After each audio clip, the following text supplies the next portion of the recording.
Hi everybody, very exciting news for DAYZ. Bohemia Interactive have just published the blog post about Experimental Update 1.08, and they've also kind of got some patch notes as well. So what we're going to do is I'm going to read through the blog, and we can kind of maybe have a little bit of a discussion about it. Well, me having a discussion with myself, and then we'll go through the notes. Now, this is available for PC right now on the experimental branch of DAYZ, so you've got to be playing that bit. This will be coming to consoles after it becomes stable. So what happens is with DAYZ is they put out the experimental branch so people can play it and they can look for bugs and give feedback, and then they'll turn it off, and then they might put it out again, and they might turn it off, and they might put it out again, and when they're happy with that it's reasonably stable, then they'll have a stable update to PC, and around about the same time we'll see a stable update to PlayStation and Xbox and console, but we don't have a clue when that is. So without further ado, let's have a read. We hope everyone is staying safe during these challenging times. Things have surely taken a route only a few would imagine at the beginning of this year. For us in the DAYZ development team, switching to a roughly 2-month home office was certainly an interesting experience, but we are back in the office ready to share what we have been working on, the long-awaited 1.08 game update. As usual, we are starting with a series of experimental builds where we would like to get as much feedback as possible. If you're interested in trying it out, simply start DAYZ Experimental from Steam and join one of the available experimental servers, be it through the launcher or the in-game browser. This blog highlights the areas we would like to get feedback about. Some areas have intentionally been left out and are for you to explore. We invite the most curious of you to have a look at the full changelog on the forums. Issues and suggestions are very welcome at our official channels, Feedback Tracker and the forums. Here we go. Base destruction and raiding is one of the most significant changes. Fences and watchtowers are no longer destructible using actions, but instead by standard melee attacks, firearms and explosives. Oh, okay. That's interesting. Any non-vital part can receive damage and shows visual damage alongside with an option to repair it. In addition to this, all tents are destructible using standard melee attacks, firearms or explosive, as well as repairable. If a tent becomes ruined, it will flatten and spill its contents onto the ground. Similar logic was also applied for all commonly used storage items such as barrels and crates. In addition, some light balancing changes and bug fixes happened. These include, among others, increased material costs for the wooden crate. Lifetime of the hidden stashes decreased to 2 weeks. And better action targeting when interacting with base building objects. All of these changes have really high chance of spicing up the current base building meta, and we are looking forward to hearing your feedback from the experimental adventures. So let's just read that again. Fences and watchtowers are now no longer destructible using actions, but instead by standard melee attacks. Right, okay.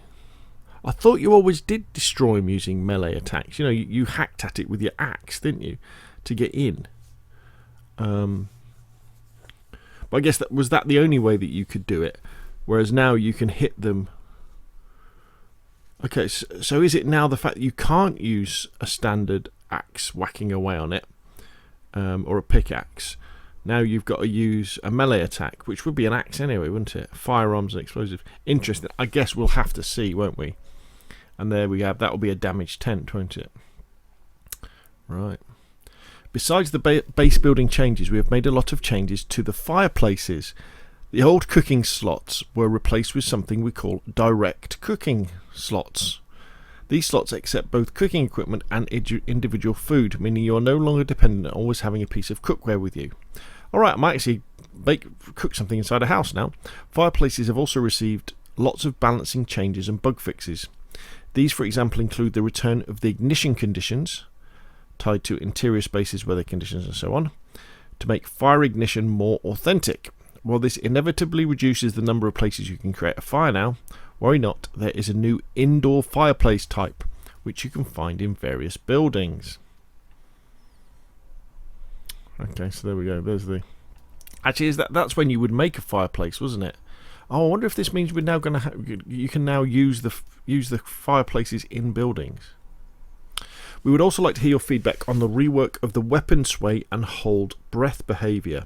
When holding your breath, the stamina consumption is now non-linear. The swaying pattern is much more stable, and there are new sound effects when your character is running out of air to warn you ahead of heavy stamina drain. We have also made some changes in the way vehicles spawn into the world. Woohoo! Which should improve the situation with the instability of vehicles when parked in closed spaces, such as barns and tents. Vehicles additionally received changes to brake power behaviour, which now increases over time rather than instantly causing loss of control over the car. And when talking about vehicles, it's now possible to pull dead bodies out of a car. Some changes to the damage system were done to solve some issues with hits getting registered multiple times when going through more complicated damage zones, such as chest or pelvis, resulting in survivors receiving more damage than they should have. That's all for now. Head out to the experimental servers. There's more stuff to find and things to explore. So, if you don't want to know any more of the spoilers, turn off now.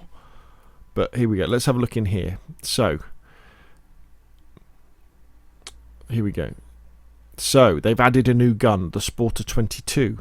They've added the lighter. They've added the frying pan. Direct cooking slots on the oven and indoor stove. Allows to place both pots and pans or food directly. Added cooking equipment, kindling and fire fuel can now be used to create a fireplace at the indoor stove or fireplace. Items can now be attached directly to the fireplace. Added the interactive indoor stove. So this is the new thing we should see inside some buildings. So here we got some new areas. Added the SKV SCH biathlon arena location to Chernius. I think they mean biathlon. Added the San Roman ski resort location to Chernius. Added new car wrecks on Chernius, spawning vehicle parts.